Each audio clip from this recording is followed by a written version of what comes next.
Hello and welcome to Scale Stuff. In this week's video, I'm going to be taking a look at the 1/35th scale Zvezda KV-2 rebox by Academy. I've been after building one of these meme-worthy tanks for quite some time. I just love the derpy yet dangerous look of this tank. I always think that the KV's viewing ports make it look a bit like a crab. Developed during 1939 as a bunker buster to deal with the Finnish engineering works along the Mannerheim line during the Winter War, the KV-2 was heavily armed and armoured, more of an assault gun than a tank really. It was nicknamed the Russian Colossus by the Germans that faced it. On one occasion, a single KV-2 stopped an entire column of German armour at a crossroads for over a day, as at the time the Germans didn't have anything able to deal with its armour effectively. Despite its scary appearance, the KV-2 was a heavy, slow and cumbersome tank, and its huge gun made the whole thing top heavy. Combine this with an electric motor, unable to hold the turret steady on sloped ground, and you're looking at a recipe for disaster, and some of these tanks managed to flip over in the hands of unexperienced crews. Anyway, onto the model. This kit was first released by Zvezda in 2007. This is a rebox by Academy, released in 2017. Everything about these two kits is the same, other than the Zvezda version comes with vinyl tracks as well as the link-in-link ones. I was surprised at the directness of this rebox though, as even the box art has carried over between the two kits. First look at the sprues shows them to be mostly okay. There's some nasty looking ejection ports on the tracks though, but overall the sprues look okay. Maybe a little bit rougher than some of the other offerings I've seen of late, but they're still good. There's also a very fine edge of flash around almost all of the parts. It's not showing up well on the camera, but shouldn't present a problem, nothing that a quick sand won't fix. Another little bit that I was a bit curious as to why they made it that way was the barrel, as this comes in 3 short sections, so this will need a good sand down to get looking right. As always, I checked around on the internet to see what the rivet counters had to say about this model. Apparently the model's a little bit off lengthways, and the model should be 3mm longer than it is. Also, I've seen some people saying that the finer details are off, and that the kit lacks texture on some of the metal parts, which I can agree with actually after looking at some pictures. But personally, I still think the level of detail in this kit's pretty good. But then again, I'm not an expert in Russian tanks. Figures wise, this kit doesn't come with any figures, which is a shame, as this tank's a monster, and it would be nice to have a couple of chaps to throw that into scale. Decals wise, this kit comes with decals to make one version of tank, in whatever shade of Soviet green your heart desires. There are only 2 decals to go on this model if you choose to add them, both of which are simple barnyard sized mottos stating for the motherland. Though the decals are simple, they are rather striking, and when I came to put these onto the model they went on without issue and were really thin and moulded onto the model really well. Anyway, on to building the beast.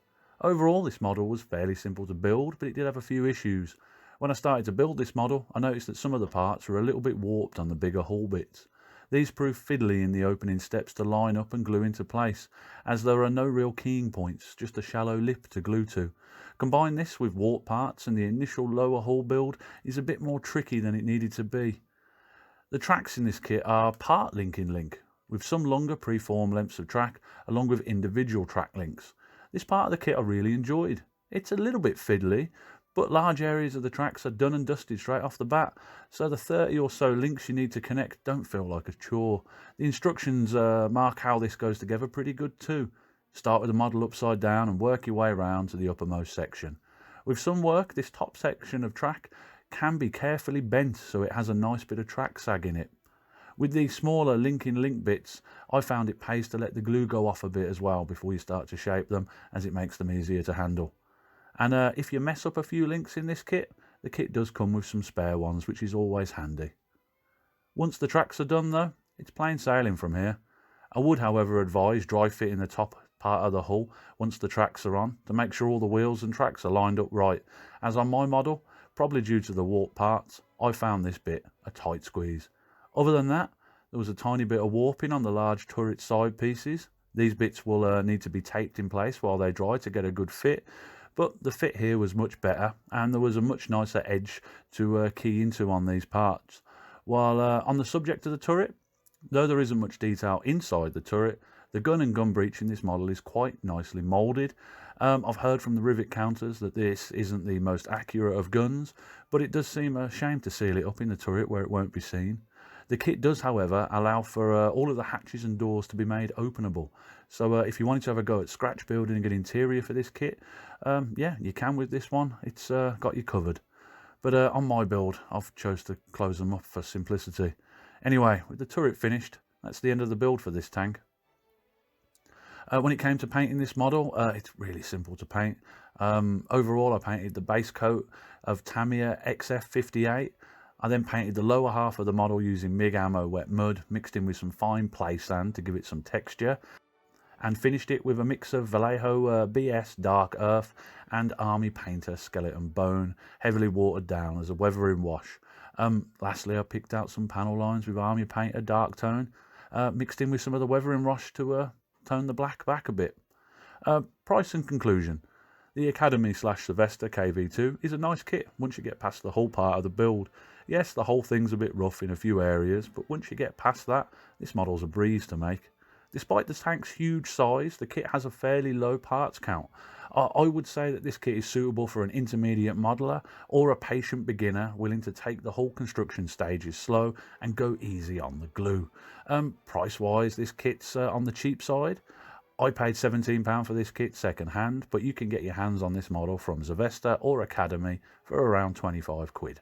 And for the size of this model and what you get in the box, I think that this is a fair price to pay for a scale representation of this iconically derpy looking hulk of a tank. Anyway, that's my review of the Academy 1/35 scale KV-2. As always, thank you for watching, and until next time, look after yourself and have a good one. Goodbye.